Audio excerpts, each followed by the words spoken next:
Bonjour. Aujourd'hui, nous allons parler de la vaccination du chien.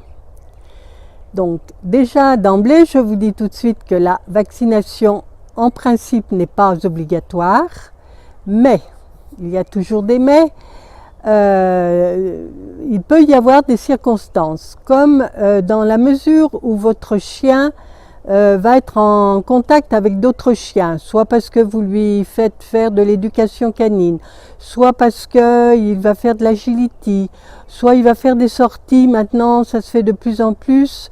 On a des dog-sitters, on va dire, qui viennent chez vous, prennent le chien et l'emmènent avec d'autres faire des promenades, ensemble, 1-2 fois par semaine, enfin suivant le cas.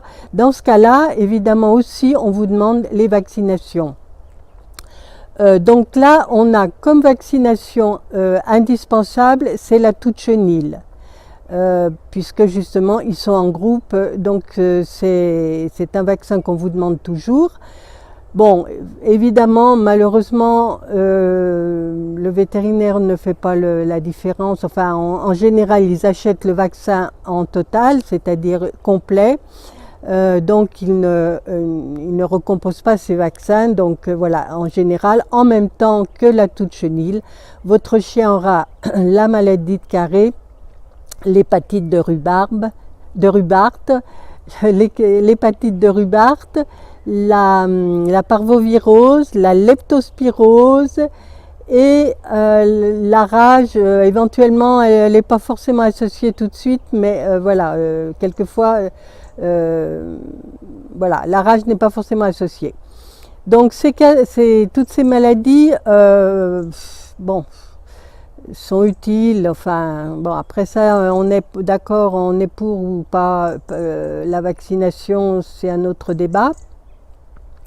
Mais disons que voilà, c'est ce qu'on va vous demander.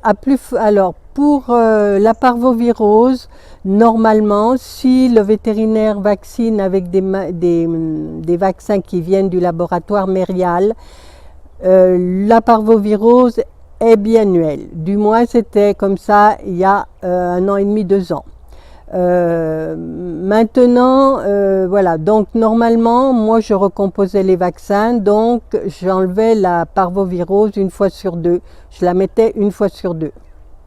Mais, je répète, quand le vétérinaire achète le vaccin tout prêt, complet, il n'a pas la possibilité de modifier le vaccin.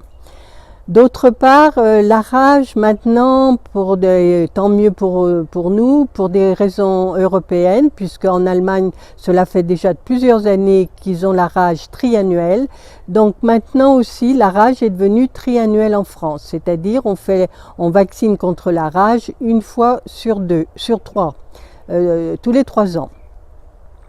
Donc c'est assez intéressant, sauf là encore s'il y a une épidémie de rage dans votre département, voilà.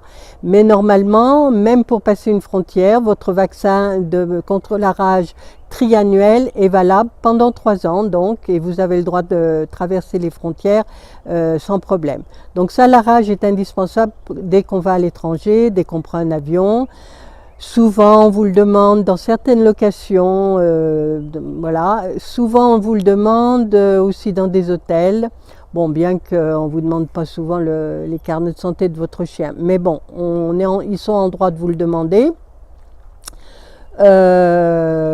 Donc disons que la toux de chenille et la rage sont les vaccins les plus importants. J'espère que pour ceux qui se posaient la question, ça répond un peu à leur question. D'autre part, oui, avant la vaccination, il faut que votre chien soit en bonne santé. Donc il faut impérativement qu'il ait été vermifugé au moins 15 jours avant.